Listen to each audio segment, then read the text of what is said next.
بسم اللہ الرحمن الرحیم۔ السلام علیکم ورحمۃ اللہ وبرکاتہ۔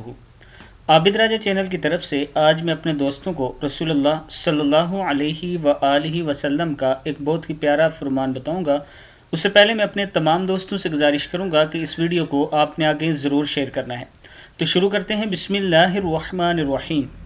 ایک دن رسول اللہ صلی اللہ علیہ وآلہ وسلم صحابہ اکرام سے ارشاد فرما رہے تھے کہ پانی ہمیشہ دیکھ کر پینا چاہیے۔ ایک یہودی اس وقت وہاں موجود تھا۔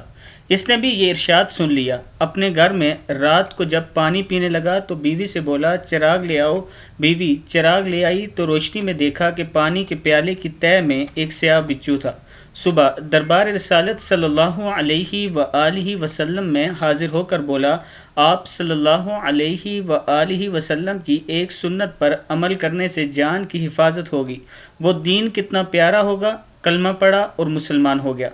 میں اپنے دوستوں سے گزارش کروں گا کہ ایک مرتبہ درود شریف پڑھ کر اس ویڈیو کو آگے ضرور شیئر کیے اور سنت رسول صلی اللہ علیہ وآلہ وسلم پر ضرور عمل کریں۔ السلام علیکم ورحمۃ اللہ وبرکاتہ۔